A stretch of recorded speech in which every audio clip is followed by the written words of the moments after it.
Rasulullah.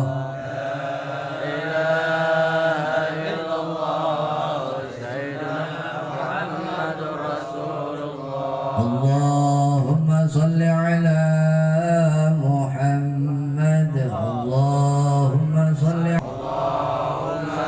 ala Muhammad. Allahumma salli alaihi wa sallim.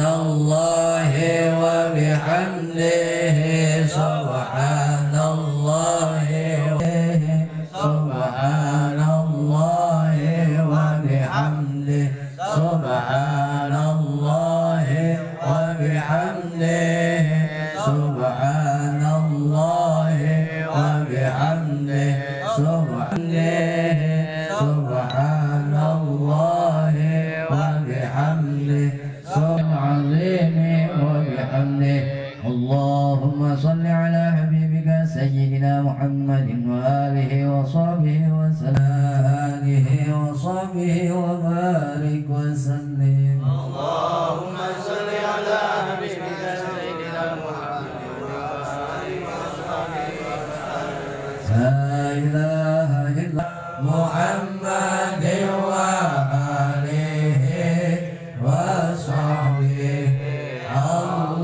Allahumma salli wa sallim ala sayyidina wujud idam baqa muhalafatul hawadisi qiyamuhu binafsihi wa daniya qudrati rasulullah. Ilmu hayat sama basar kalam qadiran muridan aliman hayan sami'an basiran mutakariman adam kudus pada mumasalah lil hawadisi ikhtiar ta'adud ajuz karoha jahal mausama mumyun bumun ajijan karihan jailan mayitan wasoma ahma abkaman sidik amanah tabligh fatona ibdil khiyanat idman alada. Sifat yang wajib 20 pada hak Allah terbagi 4. 1.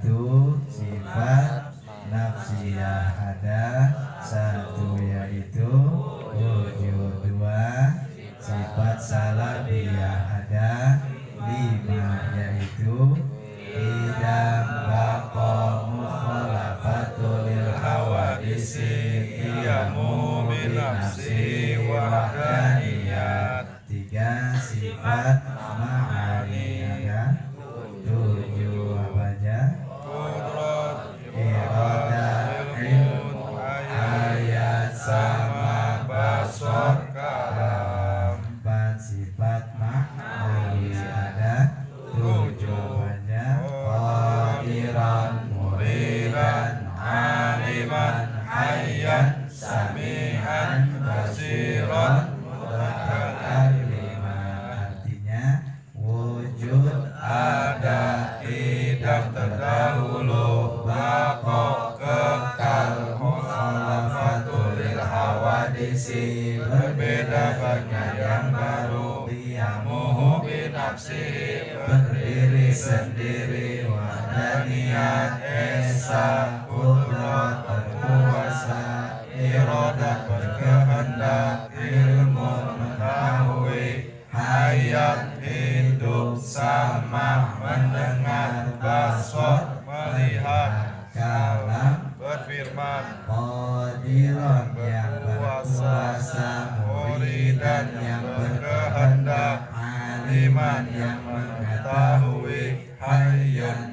hidup, sami'an yang mendengar, basiran yang melihat, mutakaliman yang berfirman. Jaiz pada hak Allah ada satu, yaitu fi'lu kulli mungkinin au tarkuhu, mengerjakan segala yang mungkin atau meninggalkan. Alhamdulillah, berat amat pananang mata. Wasi'al karami ya habibil Mustafa, balligh maqasidana waghfir lana ma madha ya wasi'al karami yadalim qatul ya habibil Mustafa, balligh maqasidana waghfir lana ma madha ya wasi'al karami.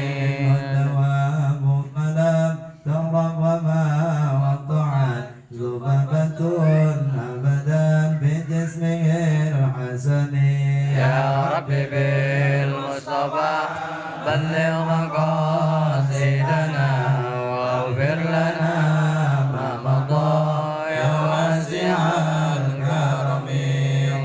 Tuba liman kana aqluhu amiran wa hawahu asiran wa wailun liman kana hawahu amiran wa aqluhu asiran wa qila man taraka az-zunuba raqqa qalbuhu wa man akala al-halala saffat fikratuhu.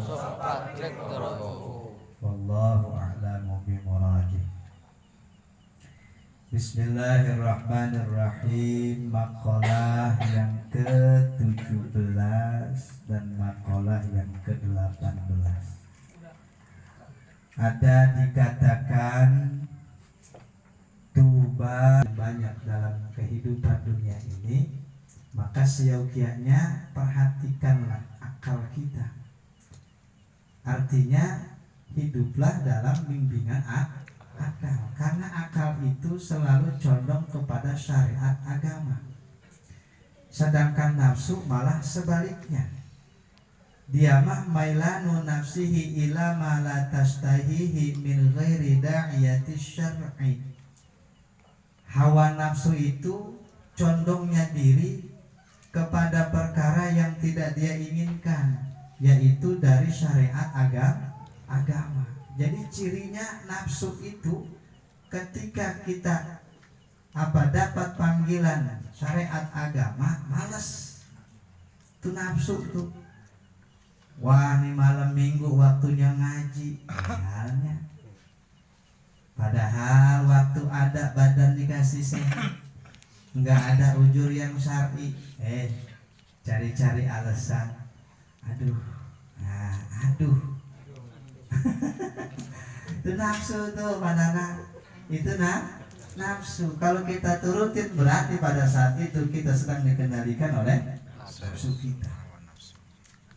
Satu, belum dari yang lain, panggilan sholat, panggilan daripada partisipasi dalam kebaikan apapun itu. Seperti besok misalnya nih, dalam kebaikan yang tadi Bang Irfan ajak tuh, misalnya dalam kepentingan bersama. Padahal kita mampu, kita bisa untuk hadir segala macam. Tapi males-malesan itu juga nafsu. Pokoknya nafsu mah ngajaknya kepada perkara yang di luar dari syariat agama. Itu nafsu tuh. Ketika kita mengikuti hal tersebut berarti kita sedang dikendalikan oleh hawa nafsu kita sendiri. Kalau terjadi demikian, maka tentulah kita menjadi orang yang wailun, celaka. Nauzubillah min zalik. Kalau kita terus, satu kita ikutin, dua kita ikutin, tiga kita ikutin, maka berikutnya pun akan menjadi susah kita ketika akan menjadikan akal itu sebagai pemimpin. Berat, emang apa? Biasanya sudah terbiasa mengikuti hawa nafsu, sudah terbiasa akalnya jadi tawanan. Yang mimpin hawa nafsu, susah lagi tuh. Nah, makanya pantas nafsu mah harus dilawan, bukan dihilangin. Kita nggak bisa ngilangin hawa nafsu yang ada dalam diri kita, karena memang Allah jadikan sebagai ujian buat kita, Pak. Kalau nggak begitu, bagaimana ujiannya ntar? Kayak malaikat mah pantas be sujud be juga dari pertama diciptakan sampai nanti hari kiamat. Karena memang kagak diciptakan nafsu derajat malaikat. Taat be malaikat, mengapa akal doang? Begitulah akal, Pak. Ketika kita hidup ini akal yang kita jadikan pemimpin, maka insya Allah ketaatannya lebih banyak daripada kemaksiatannya. Ya, sebab bohong kalau manusia biasa mah pasti ada kesalahannya. Ya, sesekali kalah mau wajar, tapi kalau kalah mulu apa kira-kira bagaimana? Ya, celaka kita urusannya. Nah, jadi begitulah nasihat yang pertama. Makalah yang ketujuh, beruntunglah, bahagialah bagi orang yang menjadikan akalnya sebagai pemimpin dan menjadikan hawa nafsunya sebagai tawanan. Tapi celakalah bagi orang yang menjadikan hawa nafsunya adalah sebagai pemimpin, sedangkan akalnya adalah tawanan. Yang kedua adalah makalah yang ke-18, dikatakan pula nasihatnya, man tarakaz dzunuba raqqa qalbuhu. Siapa orang yang meninggalkan dosa, maka lembutlah hatinya. Nah, tiap kita pasti berkaitan juga kan sama nafsu.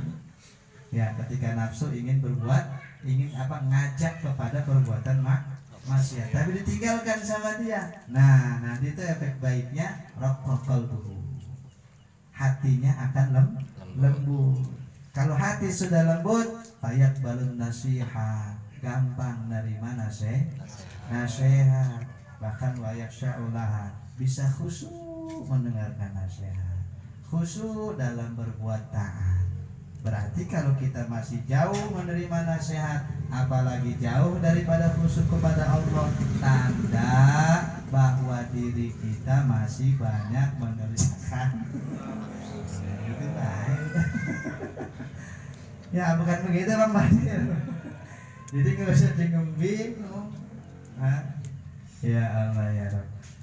Kan yang menyebabkan dosa itu apa sih? Sebab dosa cuma dua. Sebab dosa dua apa? Satu, meninggalkan yang diperintahkan Allah. Dua, balikannya apa? Mengerjakan yang dilarang Allah. Dari dua ini timbullah dosa. Ketika Allah perintahkan, dia tidak kerjakan, timbul dzunub, dosa. Ketika Allah larang, kata Allah jangan, nggak boleh, dia kerjakan, maka jadi dosa. Nah, ketika seseorang mampu meninggalkan dosa, alias dia mau berusaha untuk mengerjakan apa yang diperintahkan oleh Allah, berusaha semampu dan sebisa dia menjauhkan dan meninggalkan apa yang dilarang oleh Allah, nanti raqqa qalbuhu, lembut hatinya, mudah gampang nerima nasihat.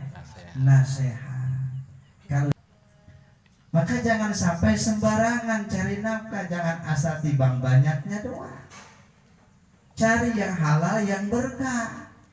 Apalagi dapat banyak, alhamdulillah. Ya mana? Itu kenapa pengen pala baik? Oh, enggak kan? Bukan, kamu sebel banget sama saya. Aris, nambah. Nanti iya, istri kita yang tidak tahu apa-apa, anak-anak kita yang begitu lugu-lucunya, dia tidak mengerti apa-apa, kita masukkan, kita beri makanan minuman dari hasil yang haram, kita beri makanan minuman dari perkara yang haram, tidak diridhoi oleh Allah, sehingga anak kita tumbuh besar dewasa, tumbuh besar dari makanan yang Haram. Maka jangan bingung ketika itu anak udah besar membangkang sama orang tuanya. Rupanya mungkin banyak makanan dan minuman yang dimasukkan kepada perut anaknya dari yang haram. Ya Pak ya. Kebanyakan. Jeruk ini. Jeruk cinta. Iya, Pak. Dari mana? Baik, Pak. Tadi lu ngomong. Dia lagi dia. Puasa. Wah, Pak. Ada lu tuh. Ayo lanjut. Ayo. Lanjut ya. Mana sih? Wah, pada habis.